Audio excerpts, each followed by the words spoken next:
9. Je vis le Seigneur debout sur l'autel, disant : frappe le chapiteau des colonnes du temple et que les seuils en tremblent. Brise-les sur leur tête à tous. Ceux qui subsisteront, je les abattrai par l'épée. Aucun d'eux ne pourra s'enfuir, aucun d'eux n'en réchappera. Car s'ils s'enfoncent jusqu'au séjour des morts, ma main les en arrachera. S'ils montent jusqu'au ciel, je les en ferai redescendre. S'ils se cachent au sommet du Carmel, je les y chercherai et les attraperai. Et s'ils plongent au fond des mers pour se dérober à mes yeux, je donnerai l'ordre aux serpents d'aller les mordre là. S'ils partent en exil, devant leurs ennemis, là j'ordonnerai à l'épée de les exterminer. Oui, j'aurai l'œil sur eux, afin d'œuvrer à leur malheur et non à leur bonheur. L'Éternel, le Seigneur des armées célestes, touche la terre et elle se délite, et tous ses habitants prennent le deuil. La terre tout entière se soulève comme le Nil pour s'affaisser ensuite comme le fleuve de l'Égypte. L'Éternel a bâti les marches de son trône dans le ciel. Il a fondé sa voûte au-dessus de la terre, il convoque les eaux de l'océan et les répand sur la surface de la terre. Son nom est l'Éternel. N'êtes-vous pas pour moi comme des Éthiopiens, vous les Israélites ? L'Éternel le demande.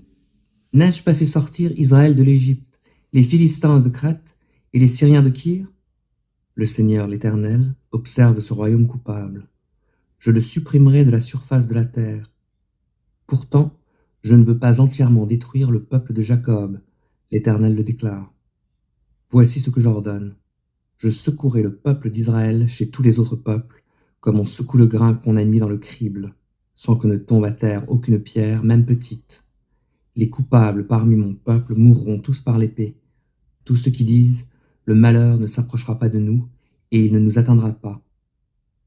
En ce jour-là, moi, je relèverai la hutte de David qui tombe en ruine. J'en boucherai les brèches, et j'en relèverai les ruines.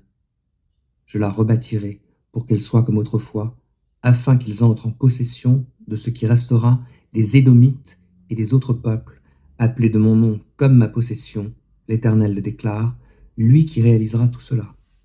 Voici venir des jours, l'Éternel le déclare, où celui qui laboure suivra de près le moissonneur, et où le vendangeur suivra celui qui sème.